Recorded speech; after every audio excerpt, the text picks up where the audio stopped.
আগের ভিডিওতে তোমরা তো দেখেইছো আমি বৌদির বাড়ি দেখতে গিয়ে তাদের বাড়ি থেকে কয়েকটি অ্যালামন্ডা গাছের ডাল এবং কতকগুলি কারি পাতার চারা এনেছি।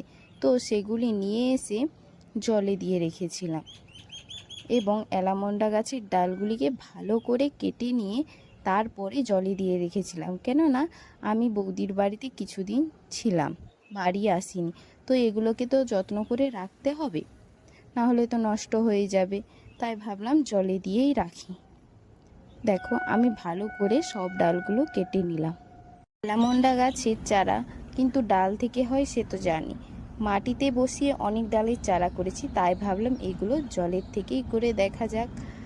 আর কারি পাতার গাছগুলো পরের দিন সকালে জলে দিয়ে রাখলে নষ্ট হয়ে যাবে এই ভেবে বৌদিদের ছাদে এসে একটি টবে বসিয়ে দিয়েছিলাম। দেখো তোমরা ভিডিওটি ভালো লাগলে পাশে থেকো।